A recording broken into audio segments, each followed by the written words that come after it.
Hello guys, welcome to another mini vlog. So ఇవాళ వచ్చేసి స్పెషల్గా మా డిన్నర్కి కర్రీ వచ్చేసి చూడండి.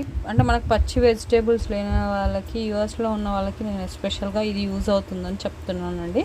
యూఎస్లో కాదు, ఇప్పుడు ఇండియాలో కూడా దొరుకుతున్నాయి అనుకుంటా. అయితే ఎప్పుడు వెజిటేబుల్స్ లైక్ మనం గ్రాసరీ షాప్కి వెళ్ళి తీసుకురాలేనప్పుడు ఇట్లా ఫ్రోజన్వి కూడా మనం ఎట్లాగో దానిపైన డేట్ ఉంటుంది కాబట్టి అవి తెచ్చి పెట్టుకుంటే ఇలా కుక్ చేసుకోవచ్చు అనమాట. నేనైతే ఇవాళ స్పెషల్గా ఈవెన్ ఉల్లిపాయలు కూడా చాలా ఫ్రెష్గా దొరికాయండి, థ్యాంక్ గాడ్ ఈసారి.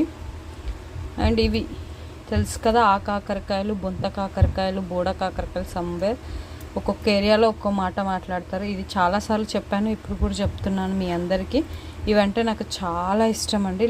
ఫ్రోజన్లో నుంచే వండాలనుకున్నప్పుడు 2-3 అవర్స్ మాకు ఎండ బాగుంది కాబట్టి 2-3 అవర్స్ ముందే తీసి బయట పెట్టాను. చూడండి, మొత్తం వాటర్ ఇట్లా అయిపోయినాయి. కొంచెం వాటర్లో వేసి కడుక్కుంటే బాగుంటుంది. దీన్ని నేను ఇప్పుడు ఫ్రై చేసేసుకుంటాను అనమాట. ఇది ఇష్టం ఉన్న వాళ్ళకి చూడండి, ఇండియాలో ఫ్రోజన్ దాంట్లో దొరుకుతాయి, అప్పుడప్పుడు ఫ్రెష్వి కూడా దొరుకుతాయి, కానీ చాలా కాస్ట్లీ అండి. రీసెంట్ టైమ్స్లో నేను ఫ్రెష్వి కూడా చూశాను. I think per LB $16 something ఉండే అనమాట. సో ఇది వచ్చేసి ఈ ముక్కలన్నింటికి కలిపి ఐ థింక్ $7. ఇది ఫ్రెండ్స్ ఇవాళ ఈ వీడియో నచ్చితే please do like, share and subscribe. Bye bye, thank you.